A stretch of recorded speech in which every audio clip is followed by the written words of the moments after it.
जय महाराष्ट्र. पुन्हा एकदा स्वागत करूया शिवसेना नेते सुभाषजी देसाई यांचं. नमस्कार. नमस्कार. बरेच जण ज्या वेळेला गेले तेव्हा जात असताना बऱ्याच जणांना बोलवण्यात आलं, संपर्क साधण्यात आला. तुमच्या बाबतीत असं डेअरिंग केलं कोणी? आता नाही, कधीच नाही. नाही. नाही, मला असं कधी कोणाचा निरोप किंवा काही सांगणं किंवा काही सांगावा असं काही झालेलं नाही. तुम्ही मग उद्धव साहेबांबरोबर का राहिला? आणखी कुठे राहायचं? आणखी कुठे राहायचं? जसं एकीकडनं सगळ्यांना विचारणा होत होती. अशा वेळेला सगळेजण पक्ष सोडून जायच्या अगदी म्हणजे म्हणतात ना जत्थेच्या जत्थे तसं जायला सुरुवात केली होती. काही जणांना घेऊन चालले होते. हो बरोबर आहे. पण तरी सुद्धा काहींच्या घरी गेले, काही नेत्यांच्या सुद्धा घरी जाऊन वगैरे हे झालं सगळं. माझ्या बाबतीत काय असा काही प्रयत्न किंवा प्रकार झाला नाही. आणि असं आहे, शिवसेना जी बाळासाहेबांनी स्थापन केलेली आहे आणि बाळासाहेबांनी जी कल्पना मांडली आणि एवढी उंचीपर्यंत नेली, तेच काम पुढं उद्धवसाहेबांनी चालू ठेवलं आहे. जबाबदारी घेतली. ती जबाबदारी किती चांगल्या प्रकारे ते पार पाडतायत हे संबंध जग पाहतं आहे. आणि अशा वेळेला त्यांच्याबरोबर नाही राहायचं तर कुठे राहायचं? मग ते हे अलिखित आहे असं मी म्हणेन. पण असं काय जाणवलं तुम्हाला उद्धव साहेबांमध्ये? एक म्हणजे त्यांचा प्रामाणिकपणा, पूर्ण निखळ प्रामाणिकपणा. बघा, ते जेव्हा सुप्रीम कोर्टाचं पण असं झालं की तुम्ही राजीनामा नको द्यायला होता, तेव्हा त्यांचं काय त्यांनी उत्तर दिलं, मी नैतिकतेच्या आधारावर दिलं. बरोबर आहे. कळतच होतं की भाजपचे 105 आणि हे 40 अधिक काही अपक्ष असं करून 160च्या वर बेरीज झाल्यानंतर तिथे मताला टाकल्यावर काय होणार आहे? मताला पडणार ना विधानसभेमध्ये. त्यामुळे हे दिसत असताना समोर की बाबा एवढे आमदार आपल्याला सोडून तिकडे गेलेले आहेत, चुकीचे किंवा काय कलंकित ते जाऊ द्या, पण ते गेलेले आहेत. आणि अशा वेळेला आकड्यांचा जिथे हे असतो, हिशेब असतो, तिथे मग तिथे चिटकून राहण्यामध्ये काय अर्थ आहे? त्यामुळे नैतिकतेच्या आधारावर त्यांनी तो दिलेला आहे. हा त्यांचा प्रामाणिकपणा आहे. हा प्रामाणिकपणा सर्वांना आवडलेला आहे. आणि हा प्रामाणिकपणाच मला त्यांचा अगदी सुरुवातीपासून भावलेला आहे. दुसरं त्यांचा एक खंबीरपणा. ते किती सौम्य दिसले, भाषा त्यांची सभ्य असली तरीसुद्धा ते इतके ठाम आहेत आपल्या विचारांशी की तसा ठामपणा फार क्वचित दिसतो. एक आठवण सांगतो. 92ची निवडणूक असेल महापालिकेची, 92 की 97, की त्यावेळेला खूप शिवसेनेला काहूर असं माजवण्यात आलं होतं. म्हणजे मीडियामध्ये तर असं की यावेळेला शिवसेनेची सत्ता गेलीच अशा प्रकारचं चित्र उभं करण्यात आलं होतं. आणि खूप विरोध आणि असे चर्चा आणि काय काय काय काय चाललेलं होतं. त्यावेळेला षण्मुखानंद सभागृहामध्ये शिवसैनिकांची सभा घेण्यात आली, पदाधिकारी आणि सगळ्यांची. आणि बाळासाहेबांना बरं नव्हतं, तेव्हा बाळासाहेब त्या सभेला आले नाही. आणि उद्धवसाहेबांनी त्या सभेला प्रमुख मार्गदर्शन केलं. बोलताना उद्धवसाहेबांनी एक वाक्य, कारण बऱ्याच लोकांना हे जे वातावरण तयार केलं होतं ना शिवसेनेच्या विरोधात, त्या वातावरणामध्ये असं वाटत आता हे काय बोलणार. तेव्हा ते म्हणाले की ह्या निवडणुकीत जय किंवा पराजय जे होईल त्याची जबाबदारी माझी. आपण हरलो तरी ती जबाबदारी माझी, पण आपण हरणार नाहीच, आपण जिंकणारच, हे मी तुम्हाला सांगतो. मला त्यावेळेला तिथे व्यासपीठावर मी असताना अंगावर काटा आला की हा तरुण माणूस केवढी जोखीम घेतो आहे की उद्या पराभव झाला तरी जबाबदारी माझी आहे स्वतःची एकट्याची, असं म्हणायचं. हे धाडस लागतं, हे धाडस लागतं. आणि त्याचबरोबर आत्मविश्वास लागतो की नाही, हरणार नाही, आम्ही जिंकणारच. हा त्यांचं एक ठामपणा आहे, खंबीरपणा आहे आणि हे धाडस आहे आणि आत्मविश्वास.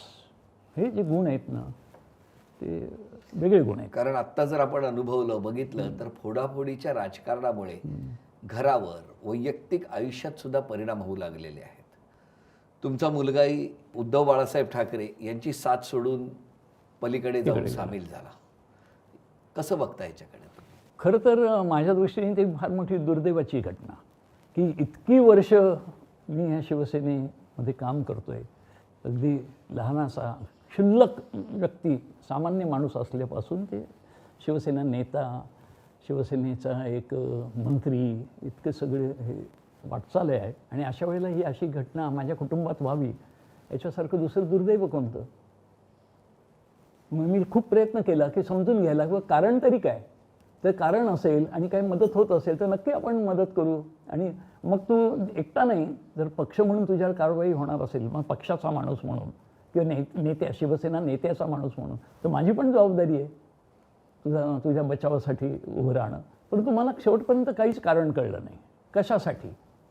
आणि म्हणून मग मी त्यावेळेला माझं जे निवेदन दिलं त्यात असं म्हटलं होतं की ह्याच्या जाण्यामुळे काही परिणाम होणार नाही, कारण एक तर त्याच्याकडे शिवसेनेचं कुठलं पद नाही, शिवसेनेतलं कुठली काही कामगिरी अशातला भाग नाही. त्यामुळे ठीक आहे. आणि मी मात्र ठामपणे शिवसेनेत उद्धवसाहेबांबरोबर राहणार, शिवसेनेचं गतवैभव परत मिळेपर्यंत संघर्ष करत राहणार. आणि आज माझं तेच काम आहे. पण या सगळ्यामुळे वैयक्तिक आयुष्यावरती परिणाम होतो.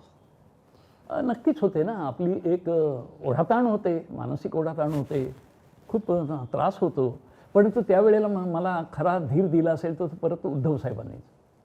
हे जेव्हा भूषणनी तिकडे गेल्यानंतर मला उद्धवसाहेबांनी सांगितलं की तुम्ही अजिबात विचलित होऊ नका, डिस्टर्ब होऊ नका, ह्या अशा गोष्टी होत असतात, जाऊ द्या, तुम्ही ठाम राहा, आमचा पूर्ण तुमच्यावर विश्वास आहे, तुम्ही काही काळजी करू नका, पण तुम्ही त्यांनी विचलित होऊ नका, हा त्यांनी मला सल्ला दिला.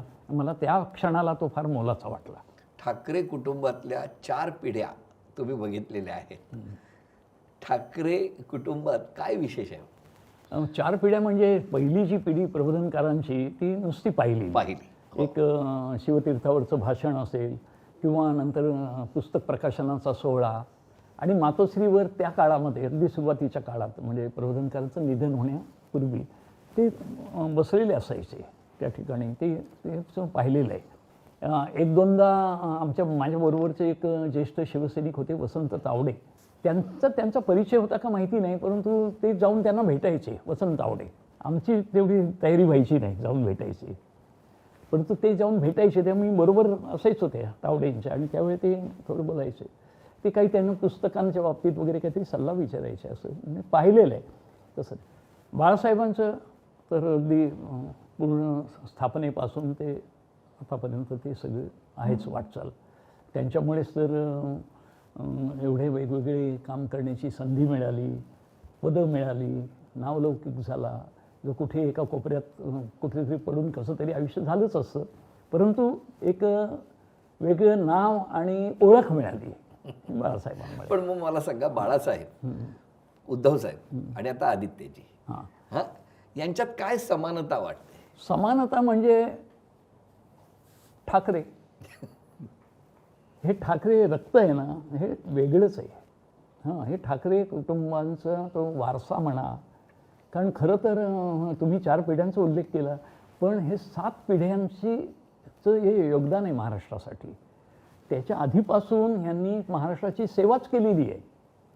म्हणजे यांच्या आजी होत्या, त्या लोकांची सोय करायच्या, मदत करायच्या त्यांना.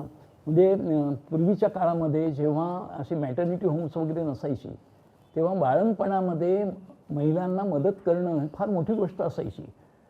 ती सेवा करणाऱ्या त्या आजी होत्या. असे त्यांचे अगदी 7 पिढ्यापासूनचा पूर्ण इतिहास आहे ते सगळं कसं केलेलं आहे. आणि सेवा करणं हा त्यांचा धर्म राहिलेला आहे.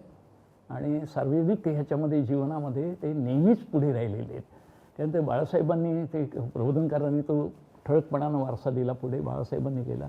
उद्धवसाहेबांनी यशस्वीपणे ही जबाबदारी सांभाळली. आणि एखादी जबाबदारी घेतल्यानंतर कुठेही कमी पडायचं नाही. मुख्यमंत्री असल्यानंतर काय करता येतं हे त्यांनी दाखवून दिलं. महाराष्ट्राचे जणू काय मी कुटुंबाचाच प्रमुख आहे अशा रीतीनं त्यांनी जबाबदारी घेतली. आणि कोविडच्या काळामध्ये राज्याचं कमीत कमी नुकसान झालेलं आहे. जास्त लोकांचे जीव जाऊ नयेत, जीव वाचावे, त्यांना सगळ्या सोयी मिळाव्यात, सुविधा मिळाव्यात, याच्याकडे इतकं बारकाईने त्यांनी लक्ष दिलं की ज्याचं वर्णन तर आपल्याला सगळ्यांना माहीत आहे, पण त्याचं कौतुक जागतिक पातळीवर झालं, न्यायालयांच्या पातळीवर झालेलं आहे.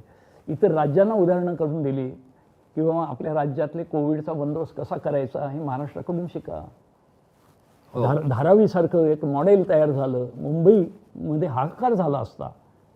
एवढी कठीण परिस्थिती असताना त्या कठीण परिस्थितीमध्ये साधनं कमी, पुन्हा आरोग्याच्या सेवा कमी, तुटपुंजा, ह्या सगळ्या प्रतिकूल परिस्थितीवर मात करत करत उद्धव साहेबांनी जी घडी बसवली आणि महाराष्ट्र वाचवला, लोक विसरणार नाहीत, नाही विसरलेले.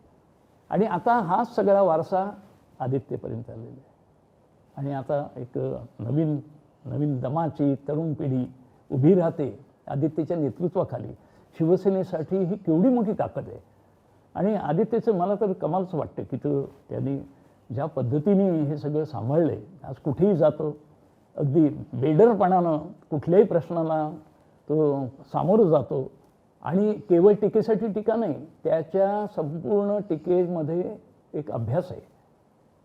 आणि बरोबर असं त्यांनी पेचात पकडलेलं असं की त्याला उत्तरसुद्धा त्यांनी जे काही आरोप केलेले असतात की आक्षेप घेतलेले आहेत, उत्तरसुद्धा मिळू शकत नाही आहे. उत्तर देणं निरुत्तर होत आहेत लोक. इतकं चांगल्या प्रकारे आक्रमकपणा आहेच, नम्रतासुद्धा आहे, अभ्यासूपणा आहे. आणि मला असं वाटतं की केवळ शिवसेनेसाठी तो प्रश्नच नाही, तो जीव की प्राण आहे शिवसैनिकांचा. पण महाराष्ट्रासाठी हे एक फार मोठं आशेचं स्थान आहे. कारण तरुण पिढी, तरुण नेतृत्व इतर पक्षांमध्ये असू शकतात, परंतु आपल्यासाठी, शिवसेनेसाठी आणि महाराष्ट्रासाठी आदित्य ठाकरे ही नक्कीच एक उद्याची एक दिशा दिसते मला. आणि मला त्यामुळे शिवसेनेचं पुढे कसं वाटचाल होणार, काय होणार, अजिबात चिंता वाटत नाही. एकदम चांगल्या पद्धतीनं आदित्य ठाकरे हे कार्य पुढे नेणार. शिवसेनेची पक्षघटना नेमकी काय आहे? चांगला प्रश्न विचारला. कारण हल्ली ती बरीच चर्चेत आली होती. आणि हा जो ऐतिहासिक निर्णय सर्वोच्च न्यायालयाने दिला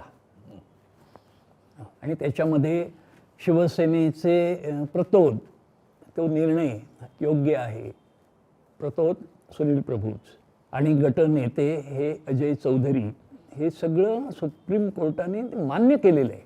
आणि समोरच्या बाजूला त्यांनी जे निवडलेले एकनाथ शिंदे गटनेते आणि दुसरे ते गोगावले, तर हे पूर्णपणे चूक आहे. हे कशाच्या आधारानं सर्वोच्च न्यायालयाने ठरवलं की शिवसेनेच्या घटनेप्रमाणे हे प्रतोद नेमण्याचा अधिकार पक्षप्रमुखांचा तो त्यांनी व्यवस्थित बजावलेला आहे. आणि त्यांनी जे दिलेले आदेश आहेत तेच पाळणं क्रमप्राप्त होतं. ते न पाळल्यामुळे सगळी प्रक्रिया ही चुकीची झालेली आहे. हे सर्वोच्च न्यायालयानं जे अधोरेखित केलं आहे त्याचं कारण शिवसेनेची घटना ही तशी व्यवस्थित आहे, मजबूत आहे. ह्या घटनेमध्ये वेळोवेळी बदलही झालेले आहेत. म्हणजे माननीय बाळासाहेबांच्या वेळेला जी तयार केलेली घटना ती 88 म्हणजे आता किती 30-35 वर्षापूर्वी, ते अनेक वर्षांमध्ये त्यावेळेला पण त्याला पद्धत आहे. एक आपली प्रतिनिधी सभा असते शिवसेनेची. ह्या प्रतिनिधी सभेवर पदाधिकारी आणि लोकप्रतिनिधी हे सदस्य असतात. जिल्हा प्रमुख, संपर्क प्रमुख, आमदार, खासदार हे त्याचे सदस्य असतात ह्या प्रतिनिधी सभेचे.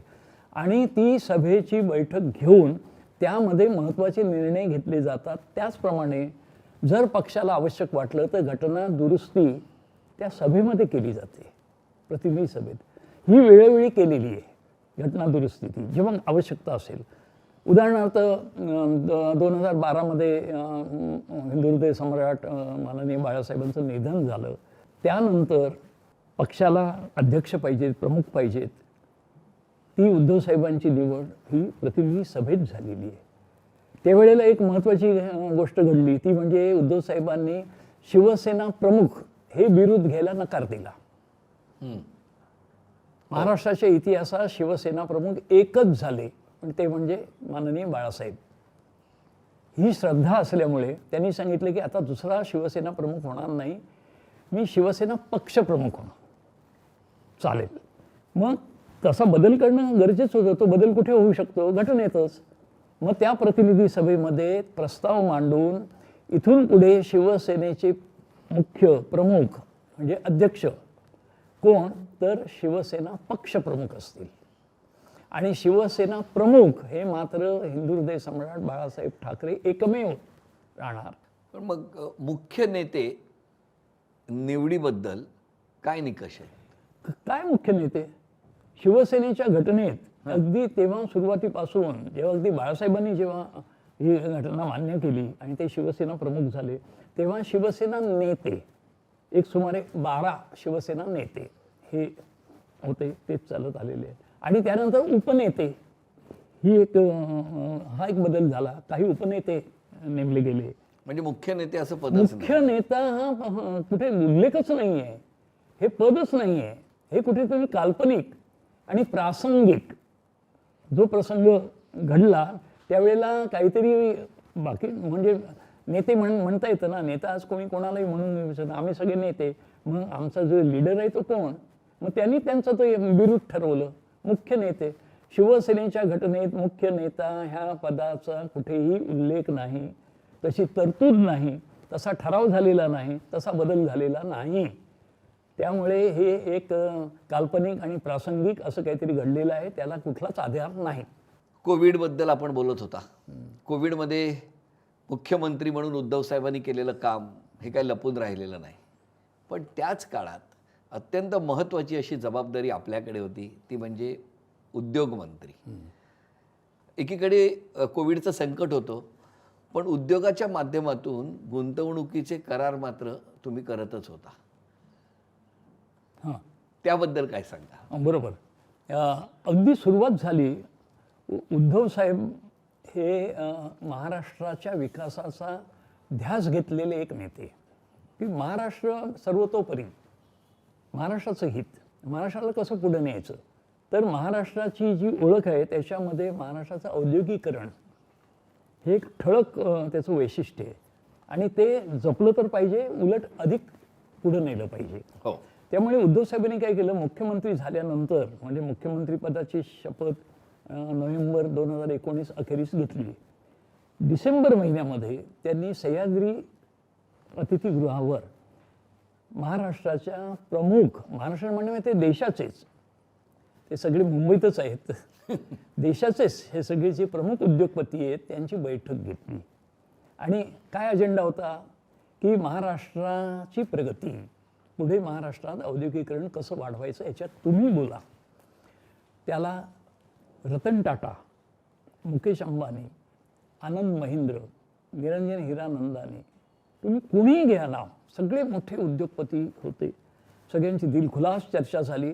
सगळ्यांचं एकमत झालं की महाराष्ट्राच्या हितासाठी आम्ही तुमच्या पाठीशी ठाम उभे आहोत, तुमच्या बरोबर आहोत. तुम्ही चांगल्या कल्पना ज्या ज्या आणलेल्या आहेत त्या आम्ही आता पुढे नेऊ. त्याच्यासाठी त्यांनी सगळ्यांनी मिळून अगदी चांगली ग्वाही दिली. ही सुरुवात झाली. आणि त्यानंतर मग एक एक एक एक एक एक आपली प्रगतीच होत होती. आणि हे करताना मग ते कोविडचं संकट आलं. एका रात्री अचानक केंद्र सरकारने लॉकडाऊन जाहीर केलं आणि सगळं बंद करून टाका सांगितले. सगळे व्यापार, बाजारपेठा, उद्योग, कारखाने सगळे बंद. आम्ही मग इथे जेव्हा विचार करायला लागलो तेव्हा ताबडतोबीनं मुख्यमंत्र्यांकडे जाऊन हे ह्याच्यातून आता आपल्याला काहीतरी महाराष्ट्राला योग्य असं धोरण ठरवावं लागेल. आणि मग उद्धव साहेबांनी चांगलं मार्गदर्शन केलं आणि त्याच्यामध्ये आपण उद्योग सुरू ठेवायचे. केंद्र सरकारने फतवा काय म्हणते, काय ते बंद करा म्हणतील आणि गप्प बसतील, त्यांचं काही नाही होणार. आपल्याकडे मोठा रोजगार आहे. महाराष्ट्र हा शेतकरी आणि कामगार ह्या दोन घटकांचा प्रमुख प्रदेश आहे. आणि म्हणूनच आपलं जे हुतात्मा स्मारक आहे त्याच्यामध्ये शेतकरी आहे आणि कामगार आहे. अगदी त्यामुळे हा कामगार वाचवला पाहिजे, त्याचा रोजगार वाचवला पाहिजे, नोकऱ्या वाचवल्या पाहिजे. त्या वाचायच्या तर कारखान्यांची यंत्र सुरू राहिली पाहिजेत. मग ह्या केंद्राचा जो फतवा अगदी डोळे बंद करून मानला असता तर सगळे बेरोजगार झाले असते. मग हे सुरू ठेवण्यासाठी एक प्रोटोकॉल ठरवण्यात आला, एक टास्क फोर्स स्थापन करण्यात आला. त्याच्यात काही उद्योगपती आणि काही आमचे उद्योग विभागाचे आणि राज्य सरकारचे अधिकारी त्यांनी एकत्र बसून एक कार्यप्रणाली ठरवली, नियम दिले की कोविडचा प्रादुर्भाव वाढणार नाही, कामगार आजारी पडणार नाहीत याची खबरदारी घेऊन मग सोशल डिस्टन्सिंग, ते सॅनिटायझेशन, त्यांच्या आरोग्य सुविधा, कारखान्याच्या जागेतच कसं त्यांना ठेवता येईल. आणि जो प्रवास असेल तर बसच्या सीटवर एकच माणूस बसेल, त्यामुळे एकमेकांचा संपर्क कमी होईल. हे सगळ्या ह्या पद्धती आहेत, ह्या नव्यानं मांडून त्या पद्धतीनं कारखाने सुरू ठेवण्याची मुभा देण्यात आली. त्यामुळे आपल्याकडचे उद्योग सुरू राहिले, पर्यायानं नोकऱ्या वाचल्या आणि आपल्याकडे बेरोजगारी झाली नाही. गुंतवणूक सुद्धा गुंतवणूक सुद्धा नवीन आली आणि आपले ही जी काही आपण कार्यप्रणाली केली, जो प्रोटोकॉल केला तयार, त्याचं अनुकरण इतर राज्यांनी नंतर केलं. किंवा महाराष्ट्राने कसे आपले उद्योग सुरू ठेवले, मग आपणही करूया, नंतर केले त्यांनी. नाहीतर आधी तर केंद्राचा फतवा म्हणजे सगळे बंद. आणि ह्याच्याच बरोबरीनं नवीन गुंतवणूक आली पाहिजे, कारण प्रगती कधी थांबत नसते, ती पुढे सरकली पाहिजे. तेव्हा काहीतरी आपण करार करूया, ते कार्यक्रम केले. त्याच्यातला एक मोठा कार्यक्रम झाला होता की JSW, जी स्टीलची मोठी कंपनी आहे, त्याचे सज्जन जिंदाल त्या कार्यक्रमाला उपस्थित होते. आणि रायगड जिल्ह्यामध्ये 30,000 कोटीच्या गुंतवणुकीचा त्यांनी करार केला. आताचं हे जे काही बेकायदा सरकार आहे, त्याच्या ते उद्योगमंत्र्यांनी आम्ही रायगड जिल्ह्यात JSWचे कारखाने आणतोय. कुठून आणतोय? तेव्हाचा तो करार आहे. त्याची आता अंमलबजावणी मधल्या काळामध्ये काही हळूहळू झाली असेल, ती आता ते करणारच, कंपनी करणारच, कारण त्यांनी जमीन घेतली, सगळं केलेलं.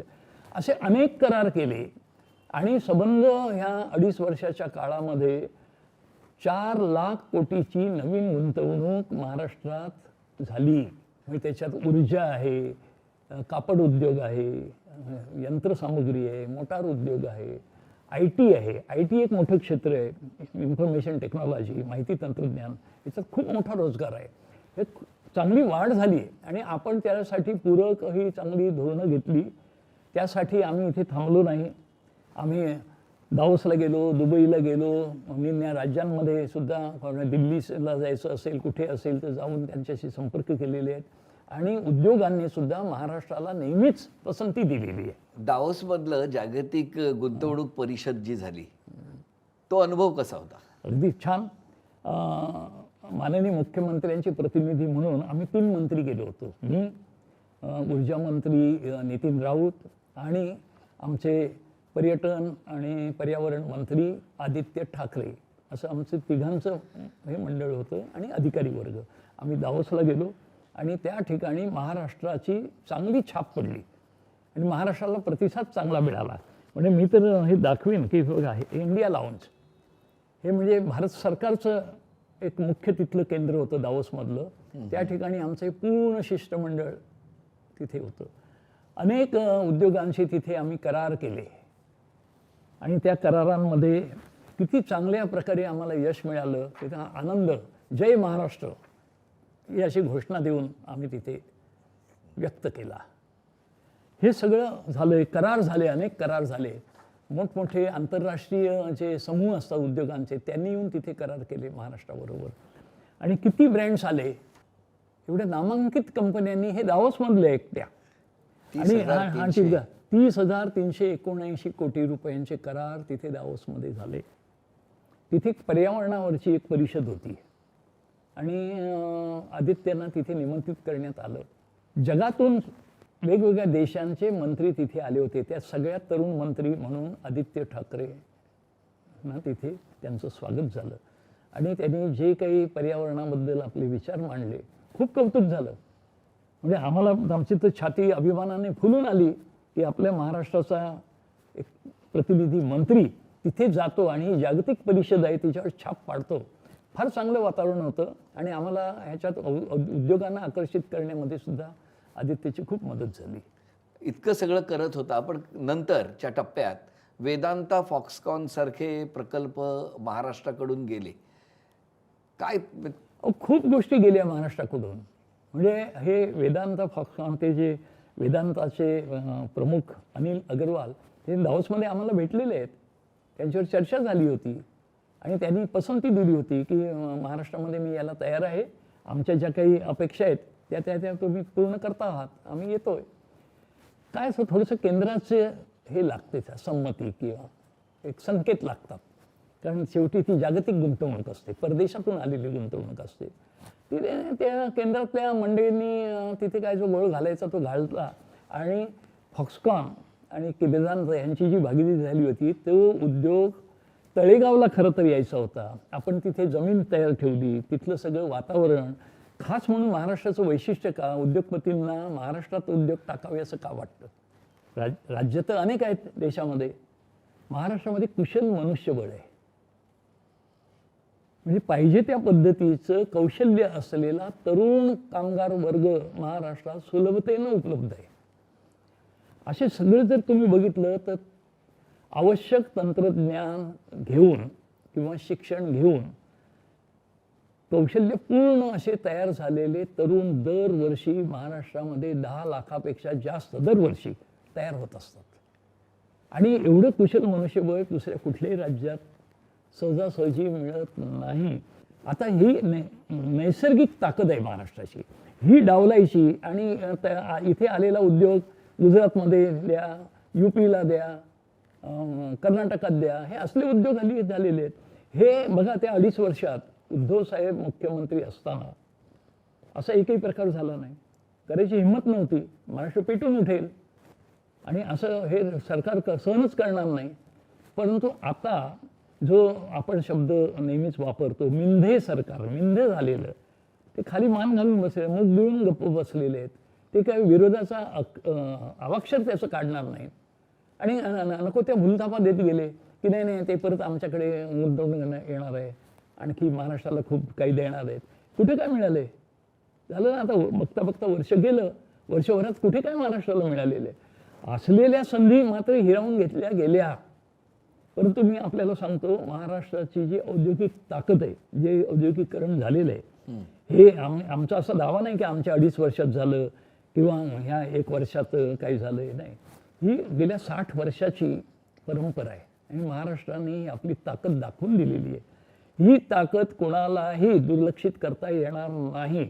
माझं तर असं म्हणणं आहे की आता आपली स्पर्धा राज्याची ही इतर राज्यांशी नाही, इतर जे प्रगत देश आहेत ह्या छोट्या मोठ्या देशांशी आपली स्पर्धा आहे.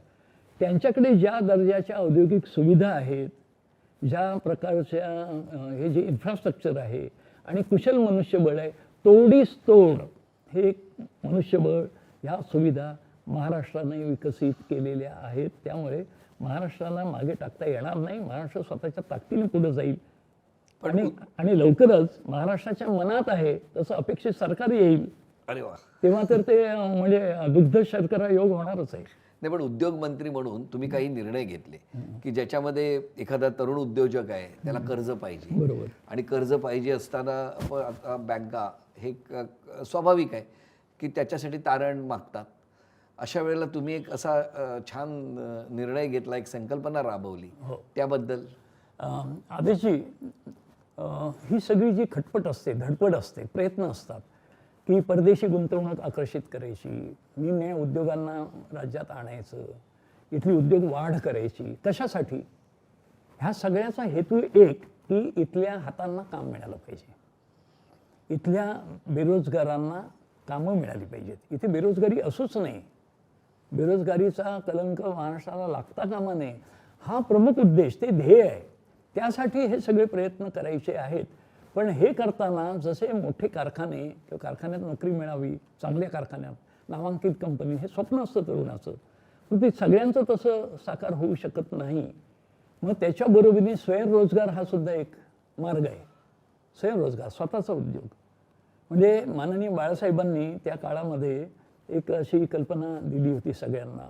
मार्मिकमध्ये तसं बाळासाहेबांचे हे लेखसुद्धा आले होते की आता नोकरीतून उद्योगधंद्याकडे चला, की मराठी माणसावर फक्त हे नोकरी करणारे, उद्योगामध्ये हे नाहीतच, अशा प्रकारचा एक शिक्का बसलेला होता. त्यावेळी बाळासाहेबांनी व्याख्यानं दिलेली आहेत या विषयावर, भाषणं दिलेली आहेत की नोकरीतून उद्योगधंद्याकडे. ते असं म्हणायचे की नोकरी मागणारे होऊ नका, नोकरी देणारे व्हा. अगदी बरोबर हाच संदेश घेऊन माननीय उद्धव ठाकरे हे मुख्यमंत्री असताना आम्ही मुख्यमंत्री रोजगार निर्मिती कार्यक्रम, CMEGP, chief ministers employment guarantee scheme, अशा प्रकारचं ते दिलेली कल्पना. आणि त्यात काय कल्पना आहे, जवळजवळ 800 प्रकारचे वेगवेगळे छोटे मोठे उद्योग आहेत, करता येतात, स्वतंत्र व्यवसाय करता येतात. त्यांची जंत्री दिली. चांगल्या अभ्यासू लोकांकडून ही सगळी योजना तयार करून घेतली. आणि राज्यातल्या तरुणांनी गावामध्ये किंवा शहरांमध्ये आपलं स्वतःचं मार्ग शोधावा, स्वतःचा उद्योग करावा, स्वतःच्या पायावर उभं राहावं. म्हणजे तो स्वतःसाठी तर रोजगार निर्माण करीलच, पण आपल्या बरोबरीने 2, 4, 5 कामगारांना बरोबर घेईल आणि नोकऱ्या देणारा तो होईल आपोआपच.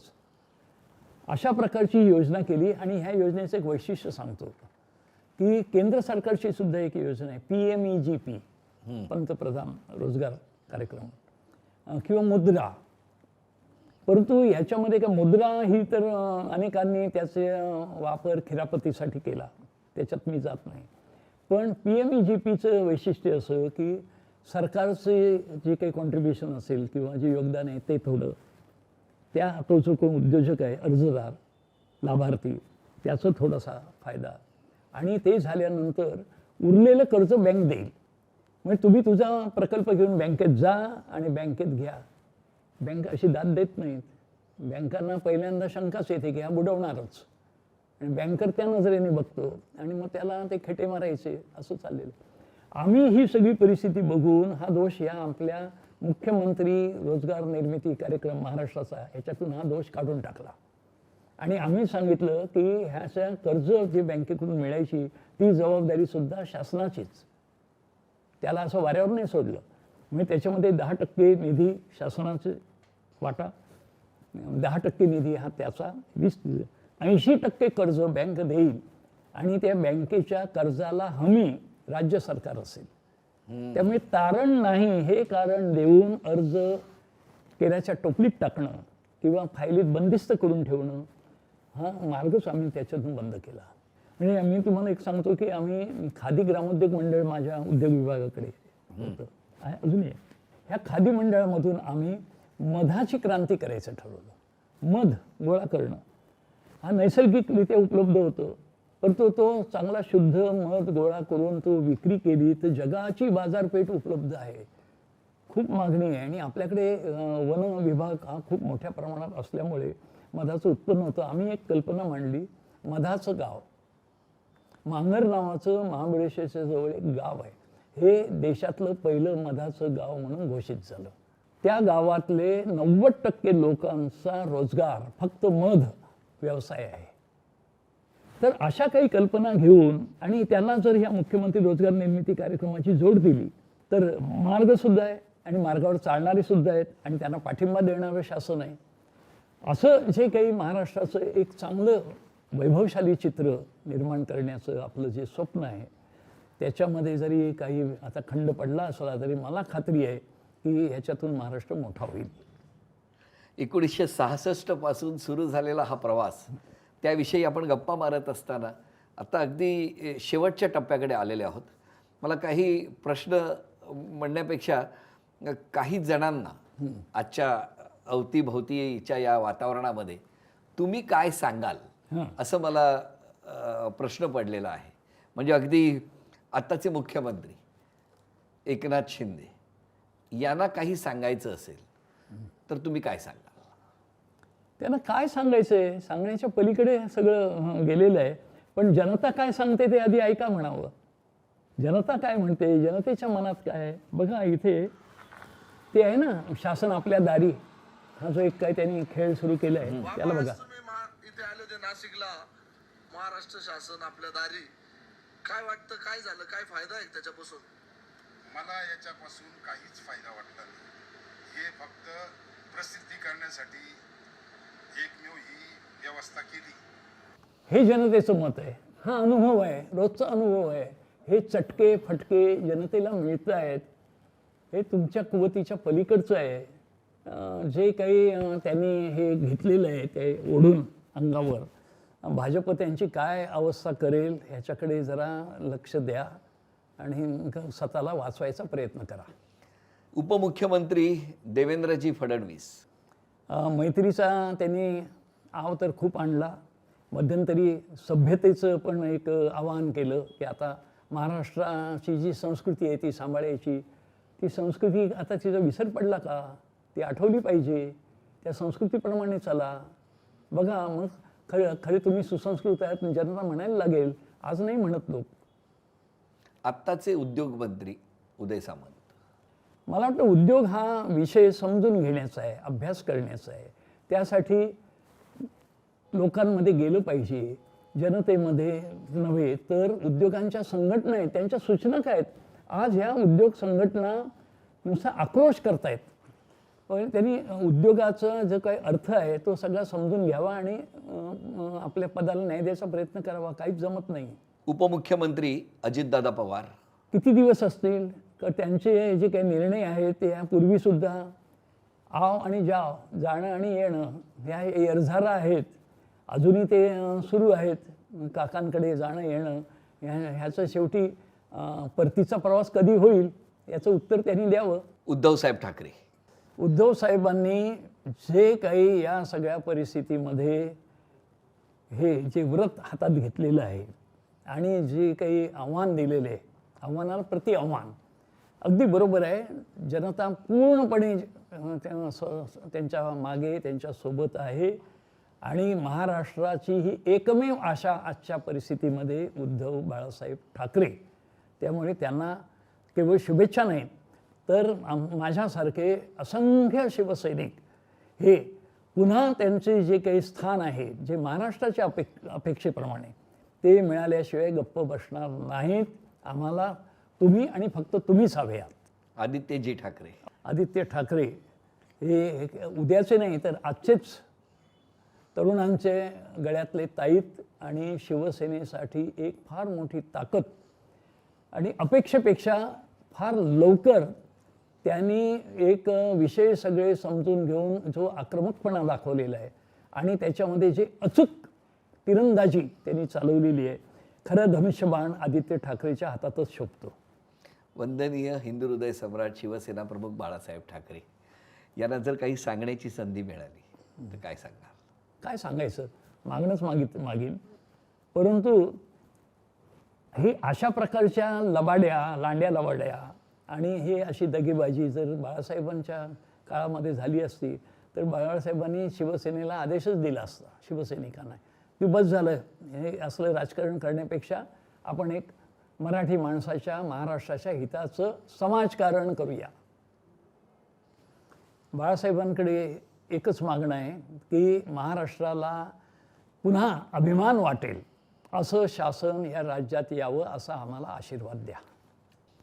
बाळासाहेब तथास्तु म्हणतील हाच विश्वास आहे आणि याच विश्वासाबरोबर आज आपण आवाज कुणाचा मध्ये येऊन आपला आवाज महाराष्ट्रापर्यंतच नव्हे तर जगभर जिथे जिथे आवाज कुणाचा ऐकलं जातं, बघितलं जातं तिथपर्यंत पोहोचवला. आम्हीही तुमच्याकडनं आशीर्वाद मागणार आहोत. असाच आशीर्वाद आम्हालाही द्या. तेव्हा आजचा आवाज कुणाचा इथंच थांबवतो आहोत. पुन्हा भेटणार आहोत आवाज कुणाचा च्या पुढच्या भागात. जय महाराष्ट्र. लोकशाही मराठी ऐका, पहा, जागरूक रहा.